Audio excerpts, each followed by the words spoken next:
Good morning friends, welcome back to my channel kitty family. आप सब लोग कैसे हैं?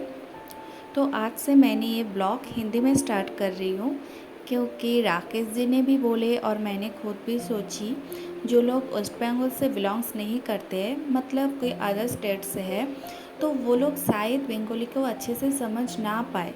बट अगर मैं हिंदी में ब्लॉग करूँगी तो लोग जो भी स्टेट के हो ना क्यों आप लोग, तो आप सब लोग मेरे बात को समझ पाएंगे क्योंकि हिंदी कोई मे भी बोल नहीं सकते हैं अच्छे से, लेकिन समझ हम सभी पाते हैं थोड़ा बहुत। तो इसीलिए मैंने डिसाइड की जो आज से ब्लॉग मैंने हिंदी से स्टार्ट करूँगी। आज मैंने आप लोगों से ये शेयर करने वाली हूँ मैं कैसे अकेली पूरा दिन सब कुछ हैंडल करती हूँ, वो भी मेरे कैट्स और मेरे छोटे बेबी के साथ। एक्चुअली ये बोलना जितना भी आसान होना क्यों, करना उतना ही डिफ़िकल्ट होता है। एक प्रॉपर प्लानिंग के हिसाब से मुझे सब कुछ करना पड़ता है। अगर थोड़ा सा भी इधर उधर हो गया है तो सब कुछ गड़बड़ हो जाता है। कभी कभी ऐसा भी होता है, शायद तबीयत ठीक ना हो, थोड़ा अच्छा ना लगे, तो उस दिन तो थोड़ा बहुत इधर उधर हो ही जाता है। बट मैक्सिमम डे में मैं कोशिश करती हूँ सब कुछ अच्छे से हैंडल करने के लिए, प्रॉपर प्लानिंग के हिसाब से। क्योंकि आप सब लोग जानते हैं राकेश जी ने सुबह ही 9 बजे तक ऑफिस चले जाते हैं और आते आते बहुत लेट होता है। तो मुझे पूरा दिन अकेले ही मेरे बेबी को और मेरे कैट्स को प्लस घर का जो भी काम है, खाना पीना, घर साफ़ करना, कपड़ा साफ़ करना, सब कुछ मुझे अकेले ही करना पड़ता है। तो इसीलिए मैंने सुबह ही उठते ही खुद प्लानिंग कर लेती हूँ मुझे क्या क्या काम करना है, मतलब काम का एक अरेंजमेंट बना लेती हूँ जी, मुझे पहले क्या करना है उसके बाद क्या करना है, जैसे कि मेरा काम प्रॉपर प्लानिंग के हिसाब से, टाइम के हिसाब से हो और सब कुछ बहुत स्मूथली चले। और आप लोग जानते हैं मैं ब्लॉगिंग करना भी नया नया स्टार्ट की हूँ, तो छोटे बेबी को लेके काम संभल के सब कुछ करके बहुत डिफ़िकल्ट होता है। वीडियो बनाना, फिर उसको एडिट करना, उसमें वॉइस रिकॉर्ड ऐड करना बहुत डिफ़िकल्ट होता है। वॉइस रिकॉर्ड करना कभी कभी बहुत मुश्किल हो जाता है क्योंकि फ़ैन ऑन रहता है, उसके बिना बेबी रहते नहीं है। कभी कभी कैट्स का साउंड आ जाता है, तो बेबी जब सो जाती है उसी टाइम पे मैं कोशिश करती हूँ मेरा वॉइस रिकॉर्ड जो भी हो उसको ऐड करने के लिए। तो आप लोगों को मैं बोलने वाली हूँ मैं कैसे सुबह से प्लानिंग करती हूँ। पहले मैं नींद से उठ के ही मैं सोच लेती हूँ मुझे क्या क्या करना है। तो सबसे पहले मैं जो करती हूँ, नींद से उठ के खुद फ्रेश हो जाती हूँ। अगर बेबी उठ जाती है तो थोड़ा सा उसको टीवी में कार्टून चला देती हूँ या फिर वो खेलती है, मैं खुद फ्रेश होके घर झाड़ू पोछा कर लेती हूँ।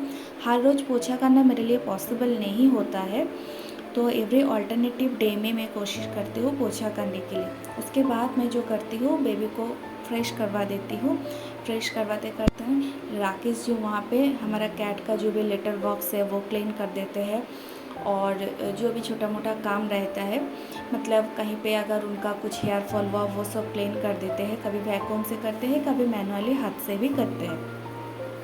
प्लस वो जो करते हैं वो है कि उनको खाना देना, पानी देना। तो और एक प्रॉब्लम होता है हमारे घर पे, हमें कैट्स को जो भी ड्राई कैट फूड या फिर जो भी चिकन माँ जो भी देती हूँ वो हम नीचे नहीं दे सकते हैं, तो इसीलिए हम डाइनिंग टेबल के ऊपर ही देते हैं। क्योंकि बेबी छोटी है तो उसको जब भी वो सब दिखाई देता है वो खुद हाथ में पकड़ लेती है या फिर मुंह में डाल देती है। तो ये सब मुझे अकेले के लिए सब तक नज़र करना बहुत डिफ़िकल्ट होता है। तो इसीलिए मैंने कैट्स को जो भी फूड देती हूँ आइदर कोई टेबल के ऊपर देती हूँ या फिर डाइनिंग टेबल के, मतलब कोई ऊपर वाला स्पेस में जहाँ पे बेबी का हाथ ना पहुँचे।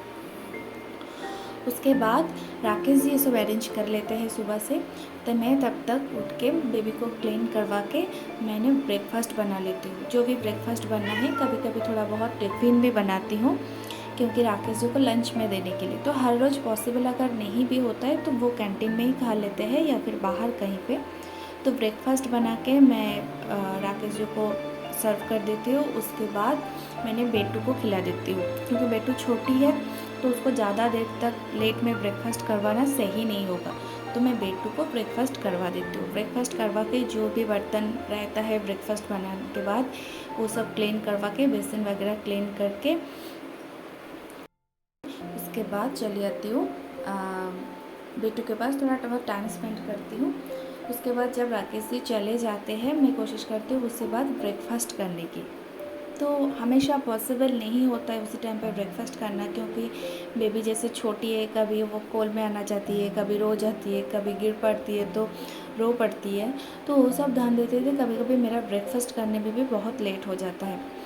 तो उसके बाद मैंने बेटू को लंच में जो भी खिलाना है वो के लिए अरेंजमेंट करती हूँ, उसको बनाने की कोशिश करती हूँ 11 बजे के अंदर।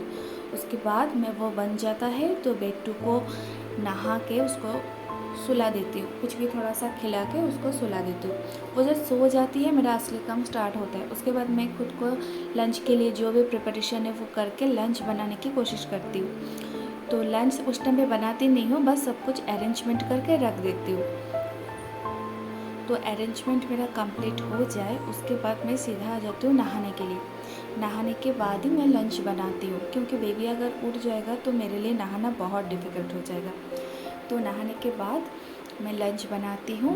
उसके बाद अगर कुछ कपड़ा आयरन करना हो या फिर ब्रेकफ़ास्ट नहीं की हूँ तो फिर ब्रेकफ़ास्ट कर लेती हूँ, या फिर कभी कभी कपड़ा वगैरह जो रहता है वो आयरन भी कर लेती हूँ, या फिर खुद को थोड़ा केयर कर लेती हूँ। क्योंकि हम मुझे लगता है हम सभी को खुद को टाइम देना बहुत ज़रूरी है, नहीं तो ज़िंदगी बहुत ही बोरिंग फील होगा। तो इसी के लिए मैं खुद को थोड़ा टाइम निकाल देती हूँ। कभी थोड़ा नेल पॉलिश लगा देती हूँ, कभी थोड़ा स्किन केयर कर लेती हूँ, कभी थोड़ा हेयर केयर कर लेती हूँ। तो उससे मुझे कॉन्फिडेंट मिलता है, मुझे खुद को अच्छा फील होता है। अगर मुझे खुद को अच्छा फील होगा तो मुझे लगता है मैं मेरा पूरा फैमिली को खुश रख पाऊँगी, क्योंकि ज़िंदगी में सबको खुश रखने के लिए खुद को खुश रखना भी बहुत ज़रूरी होता है, ये मुझे फील होता है। तो इसलिए मैं उसी टाइम पे थोड़ा खुद का केयर कर लेती हूँ।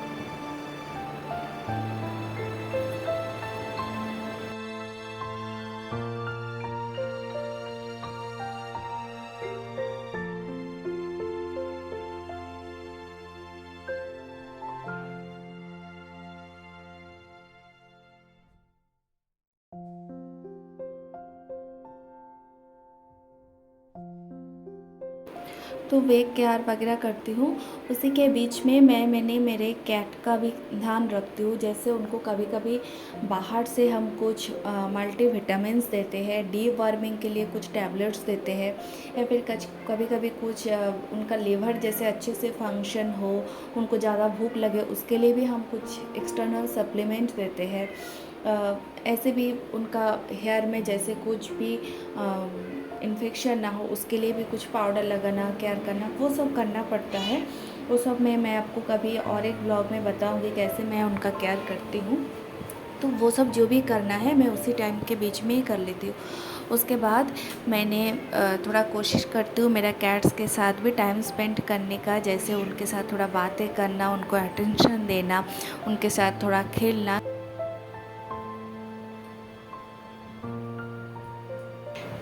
पूरा फैमिली के साथ साथ बेबी के साथ साथ उनको टाइम देना भी ज़रूरी है, क्योंकि वो भी मेरा बेबी है।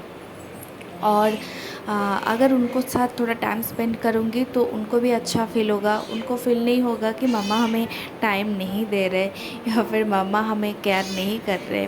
तो इसीलिए मैं उनके साथ भी बहुत टाइम स्पेंड करने की कोशिश करती हूँ उसी के बीच में। तो बेबी जब उठ जाती है, बेबी और मैं तो कभी कभी कर ही लेती हूँ, बट कभी क्या है कि कुछ अलग सा काम का प्रेशर भी रहता है तो वो पॉसिबल नहीं होता है। तो बेबी जब सो जाती है मैं ये सब वीडियो वगैरह एडिट करना, खुद को पैम्पर करना, बाकी सब काम के साथ साथ कैट के ऊपर ध्यान देने भी कोशिश करती हूँ।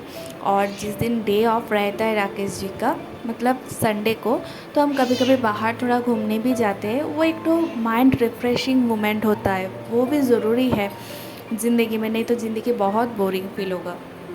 तो ऐसे करके मैं सब कुछ अच्छे से मैनेज करने की कोशिश करती हूँ। तो इसीलिए प्रॉपर प्लानिंग के हिसाब से मैं चलती हूँ। अगर मैंने सुबह उठ के सब कुछ प्लानिंग कर लूँगी और उसके हिसाब से काम करूँगी, हाँ थोड़ा बहुत कभी कभी इधर उधर हो ही जाता है, बट अगर मैंने प्लानिंग के हिसाब से धीरे धीरे काम करूँगी तो सब कुछ अच्छे से काम भी ख़त्म हो जाएगा, मेरा खुद का भी केयर हो जाएगा, कैट्स के साथ भी टाइम स्पेंड हो जाएगा।